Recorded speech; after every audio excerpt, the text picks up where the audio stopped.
Hey gang, Dr. Casey here again. I just want to share another thing that I've commonly talked to my patients about when they're hurt. And so this is just how much activity can you do. And so there's a spectrum here. It's not like an all or nothing thing. When you're hurt, you don't want to just keep doing what you're doing. You don't want to just stop doing everything. And there's a level of activity there that's going to be just right. Just kind of like the Goldilocks principle, right? So not too hot, not too cold, but just something in the middle. So when you look at movement, it's a spectrum. On one end of the spectrum is too little, and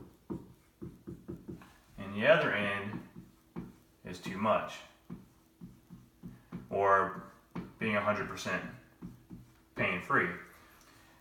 We see this a lot with our athletes, see this a lot in the military with our soldiers.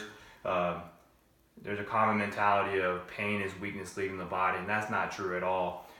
Individuals that try to ignore their pain or push through it, oftentimes, they'll fall on this end of the spectrum, and they're going to cross that activity threshold that is set for them, and they're going to just basically keep picking that scab and make a small injury and make it worse. So you don't want to be on that side of the spectrum when you're injured. The opposite is the too little. This is the people or the individuals that say, hey, you know what, it hurts when I move, I'm fearful of moving, so I really just want to sit on the couch, eat some ice cream, binge watch some Netflix, because it feels good. If I'm not moving, it doesn't hurt.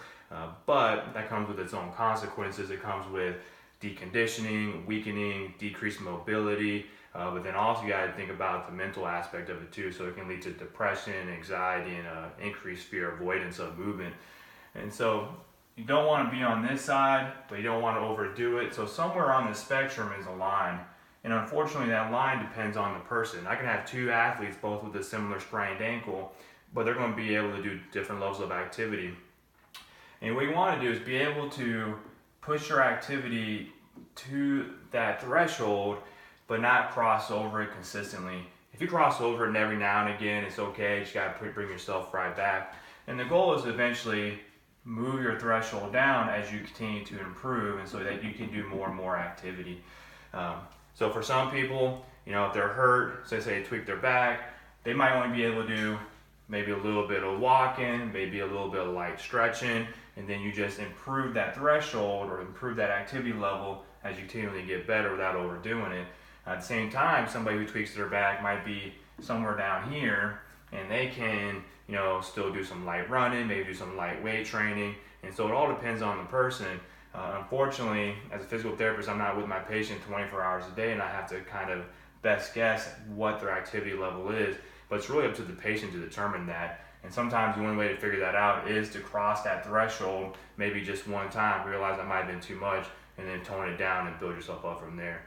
So this is a great way that I've used to explain the activity level for patients, and they typically they grasp it a little bit better when I give them this visual representation. So it's been beneficial for me, and I hope it's beneficial for you to use it as well.